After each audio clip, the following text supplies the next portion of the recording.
May through August, we developed a report called What If the Drought Continues? Water policy analysis has been going on for many years and decades in California. We've had other droughts. Droughts are an interesting time. It generates a lot of interest and research.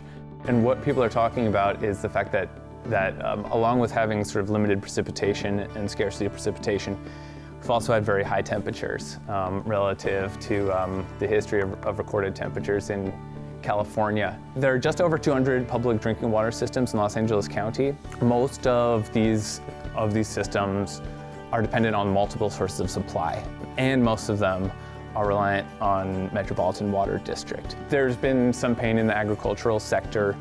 There's been fouling of land. This is especially true for irrigators that weren't able to switch quickly and efficiently switch from being dependent on surface water to groundwater. We also saw up and down the state water supply emergencies in small rural communities. This is especially true in the Central Valley.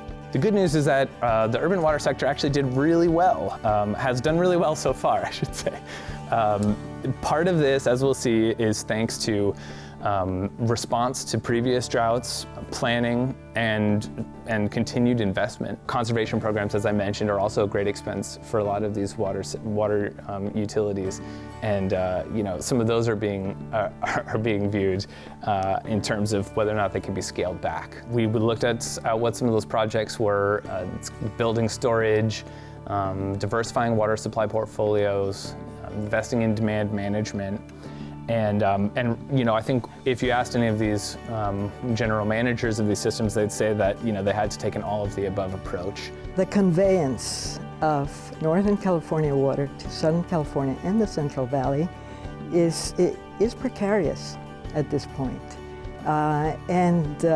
Governor Brown's proposal of the twin tunnels, even when it gets approved, will take about 20 years. We have to begin to rethink water resources, period. I don't think we can rely on the kind of programs that we have in place at this point.